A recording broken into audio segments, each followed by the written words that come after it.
이사야 14장이고요. 1절부터 5절까지 말씀을 우리 같이 천천히 한 목소리로 읽겠습니다. 1절 같이 읽을까요? 여호와께서 야곱을 긍휼히 여기시며 이스라엘을 다시 택하여 그들의 땅에 두시리니 나그네 된 자가 야곱 족속과 연합하여 그들에게 예속될 것이며 민족들이 그들을 데리고 그들의 본토에 돌아오리니 이스라엘 족속이 여호와의 땅에서 그들을 얻어 노비로 삼겠고 전에 자기를 사로잡던 자들을 사로잡고 자기를 압제하던 자들을 주관하리라.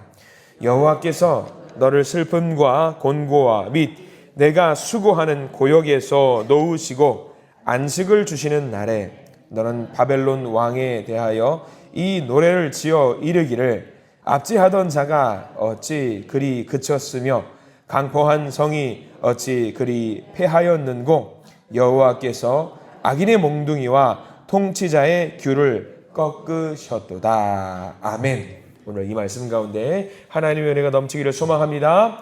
기도하는 마음으로 고백합니다. 하나님과 동행하겠습니다. 아멘. 우리 옆 사람 축복하면서 하나님과 동행하십시오. 아멘. 하나님과 동행하는 복된 날 되시기를 간절히 소망하고 축원합니다. 오늘 이사야 14장 말씀은 계속해서 열방을 향한 심판에 대한 이야기가 나와 있어요. 지난주 토요일부터 계속 봤죠. 13장부터는 열방을 향한 심판, 바벨론이나 애굽이나 아수르 같은 이스라엘 백성들을 괴롭혔던 그런 열국을 향한 심판에 대한 이야기가 나와 있다라고 말씀을 드렸습니다. 여기서 우리가 14장 말씀을 볼 텐데 14장 말씀에는요, 사실 바벨론이라고 하는 나라가 큰 나라가 아닙니다. 이때 당시에 가장 위대했고 큰 나라라고 하면 어떤 나라냐면요, 바벨론이 아니라 오히려 아수르가 최강국이었습니다. 북이스라엘을 무너뜨린 것이 아수르였잖아요. 아수르가 대단한 강국이었습니다. 불구하고 오늘 바벨론에 대해서 계속 이렇게 심판의 메시지를 언급한 이유가 있습니다. 북이스라엘을 멸망시킨 나라가 아수르지요. 근데 그 다음 유다를 무너뜨린 것은 바벨론입니다. 남유다를 무너뜨린 것이 바벨론이기 때문에 이렇게 바벨론에 대해서 안 좋은 감정을 가지고 심판의 메시지를 선포하게 되는 겁니다. 북이스라엘이야 워낙 말을 듣지 않았던 나라였고 우상으로 초지일관했던 나라였고 아수르하고 연관된, 직접적으로 연관된 나라이기 때문에 그러려니 할 수 있는데, 바벨론은 좀 이야기가 달라요. 왜냐하면 유다라는 나라가 어느 혈통의 나라이냐면 다윗의 혈통이에요. 다윗의 혈통. 하나님과 약속을 맺었던 그 다윗의 혈통을 가지고 있었던 나라를 멸망시켰으니 이 바벨론이 곱게 보일 수가 없어요. 그런데 중요한 것은요, 바벨론이 목적이 아닙니다. 하나님은요, 우리가 성경 말씀을 알 때 보면서 쭉 봐야 되는데 아수르도 중요하지 않아요. 바벨론도 중요하지 않아요. 바벨론을 향해서 심판하는 것은 하나님의 목적이 아니에요. 바벨론의 심판은 목적이 아니라 오로지 살리는 것, 유다 왕국을, 유다 땅을 살리는 게 목적이지, 바벨론은요 그냥 먼지 한 톨 아무 의미가 없어요. 궁극적으로 하나님께서 자기가 갖고 있었던 그 목적을 실현시키기 위해서 지나가는 휴게소, 정거장 정도의 개념이 바벨론이지 전혀 하나님에게는 의미가 없다라는 것을 우리가 잘 알아야 됩니다. 더 중요한 목적이 무엇인지 그것을 우리가 잘 봐야겠죠. 1절 한번 보시면 알 수 있어요. 1절 말씀 천천히 다시 한번 읽어볼 텐데 하나님이 어디에 초점을 맞추고 있는지를 한번 생각하시면서 1절 말씀을 봤으면 좋겠습니다. 1절입니다. 여호와께서 야곱을 긍휼히 여기시며 이스라엘을 다시 택하여 그들의 땅에 두시리니 나그네 된 자가 야곱 족속과 연합하여 그들에게 예속될 것이며, 여기 말씀을 잘 보시면은 야곱 족속과 연합하여 그들에게 예속될 것이며, 1절 말씀에는요 하나님이 바벨론을 심판한다는 내용이 단 하나도 안 나와 있어요. 왜냐하면 심판은 중요한 게 아니기 때문이죠. 하나님의 목적은 바벨론을 심판하는 게 목적이 아닙니다. 오로지 무엇이냐, 유다를 살리는 게 목적이에요. 그게 중요합니다. 유다 민족을 살리기 위해서, 유다 민족을 돌보기 위해서, 유다 민족을 다시 일으켜 세우기 위하신 것이 하나님의 목적이에요. 바벨론은 격가지예요. 살리는 과정 중에서 있을 작은 일, 아주 작은 일에 불과합니다. 지나가는 과정이고요, 무의미하고 별것도 아니에요. 하나님의 자녀들을, 하나님의 백성들을 살리는 것이 목적이지 그 옆에 서 있는 바벨론은 아무런 의미가 아니에요. 하나님의 입장에서는요. 하나님의 눈에는 아무것도 아니에요. 우리랑 좀 대조되죠. 우리는 어때요? 우리를 괴롭히고 있는 어떤 것들, 우리는 거기에 예속돼 있어요. 거기에 집중하고 있느라 그 옆에 서 계신, 우뚝 서 계신 하나님을 보지 못할 때가 많이 있습니다. 근데 하나님은 우리랑 정반대예요. 우리를 괴롭히고 있는 것들이 아무리 크다고 할지라도 하나님은 아무것도 아니거든요. 그러니까 이것을 선포하시는 것이 우리에게 굉장히 큰 의미가 있다라는 것을 알았으면 좋겠습니다. 우리가 살아가면서 때로는 곤란한 상황들이나 역경과 아픔들이 있어요. 근데 우리는 너무 그게 커 보여요. 그래서 거기 우리가 이것을 어떡하지? 어떻게 이걸 넘길 수가 있지? 근데 하나님의 입장에서는요. 그냥 걸리적거리는 거예요. 질척거리는 거예요. 아무것도 아닌 거죠.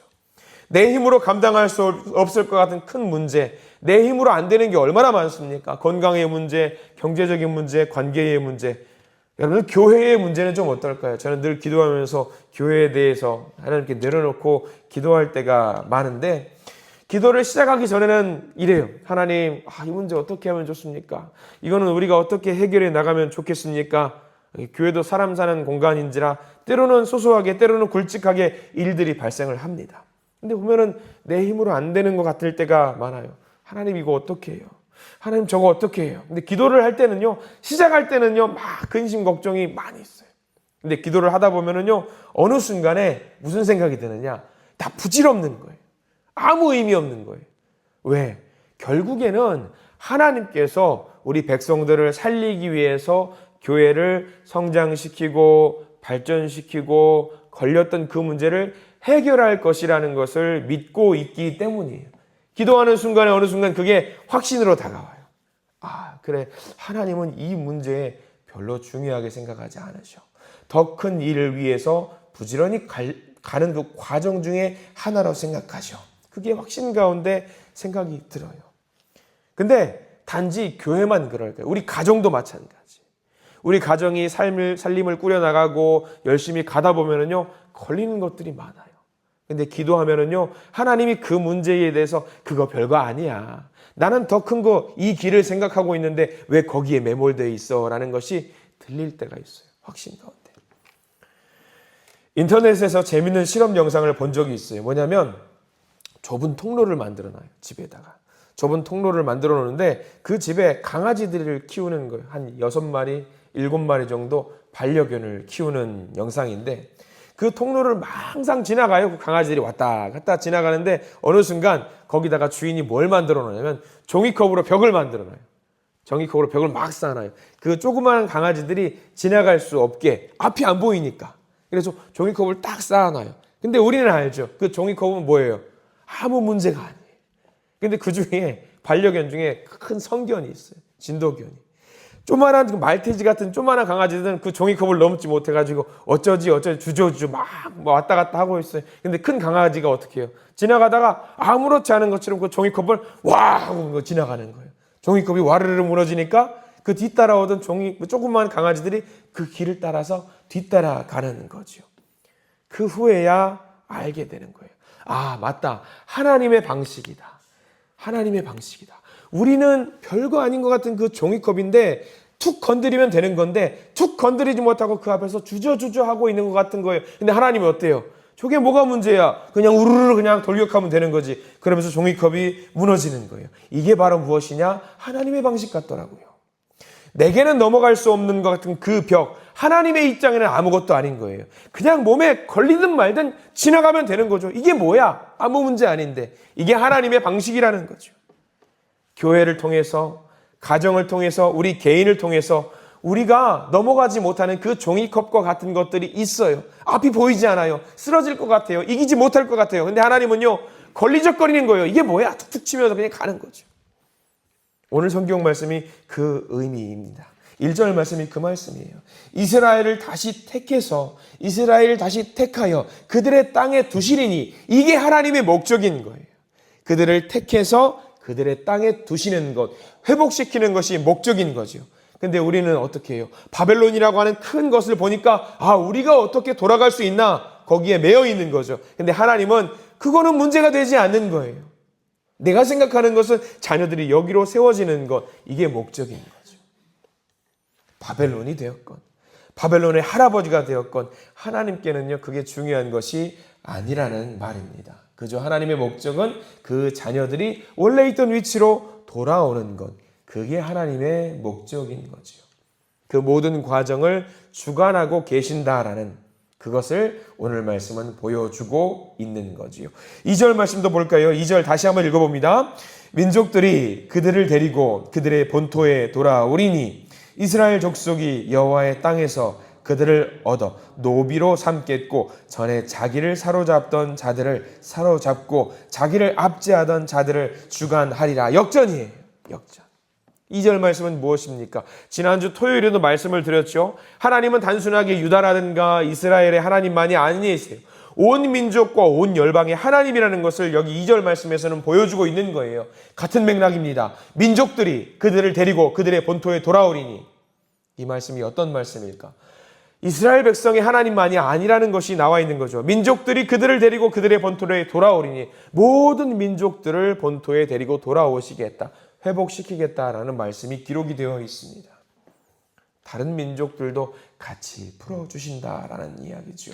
이 은혜가 누구로 인해서 생기는 일이냐? 바로 이스라엘 백성들로 인해서 생긴다라는 거죠. 아브라함에게 주셨던 은혜의 말씀이 생각나는 순간 아니겠습니까? 가끔 말씀을 드리죠. 아브라함을 두고 하나님께서 뭐라고 말씀하셨냐면 복을 누릴 생각하지 말고 너는 그냥 복이 되어라. 복이 되어라. 그래서 주변 사람들이 그 복을 누릴 수 있게 만들어 줘라. 귀한 은혜의 말씀. 이스라엘 민족을 살려주시는 것으로 끝나는 것이 아니에요. 그렇게 살려주심으로 인해서 주변에 있는 사람들이, 주변에 있는 백성들이 여호와 하나님을 알고 여호와 하나님을 찬양하게 될 것이다. 이스라엘 그 자체가 복이 될 것이다 라는 것을 말하고 있는 겁니다. 역전이에요. 역전. 지금은 문제에 눌려 있습니다. 문제가 나를 죽일 것 같고 문제가 나를 숨막히게 만들어요. 근데 분명히 심판의 날과 회복의 날, 여호와의 날은 오게 될 것인데 그 날에는 오히려 우리들이 문제를 압도하게 될 것이다. 하나님을 등에 업고 그 문제를 압도하게 될 것이다. 지금은 아무것도 아닌 것 같은 내가 여호와의 날에 오히려 문제보다 커질 것이다.